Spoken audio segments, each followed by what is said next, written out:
With even the Russians now predicting the imminent downfall of the Assad regime in Syria and the Egyptian military warning of the possible collapse of Mohamed Morsi's Islamist government in Cairo, never has the Mideast been more volatile or more vexing for U.S. policymakers. An extraordinary range of challenges confronts the Obama administration while it launches a second term still uncertain of its own cast of players and next moves. Do you think we should make sure that the Syrians get the weapons they need and perhaps establish a no-fly zone? Do you think we do? I believe that part of our review is looking at those options. Nor is it believed that the demise of Bashar al-Assad after a 2-year civil war in which he killed some 60,000 people would swiftly end the fighting between Syria's warring factions. The civil war in Syria, the instability in Libya, the new government that's arisen in Egypt, all of these things significantly complicate our ability to fight terrorism, to maintain regional peace in particular.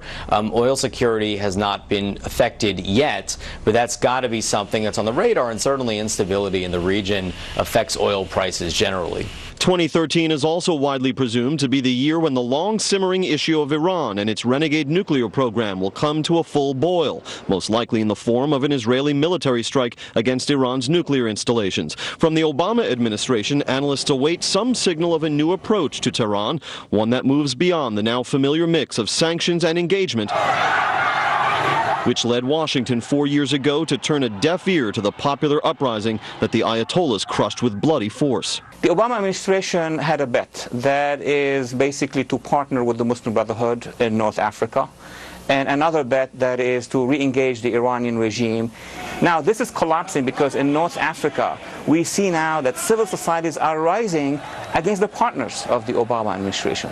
That is going to put the United States in a very weak position, in a very isolated position. So what Washington needs to do very fast is that for President Obama to address those segments of societies in Egypt, in Libya, and Tunisia, on the one hand, and on the other hand in Syria, instead of playing the arbiter between Russia and Iran and other forces, to engage civil society inside Syria. These are the forces of change. These are the forces for the future.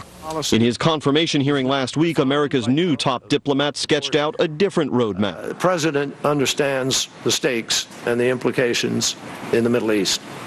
I mean, so much of what we aspire to achieve and what we need to do globally, what we need to do in the Maghreb, in South Asia, South Central Asia, throughout the Gulf, all of this is tied to what can or doesn't happen with respect to Israel-Palestine.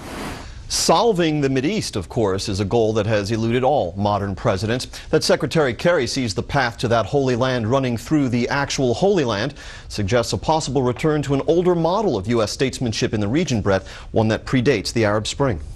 James, thank you.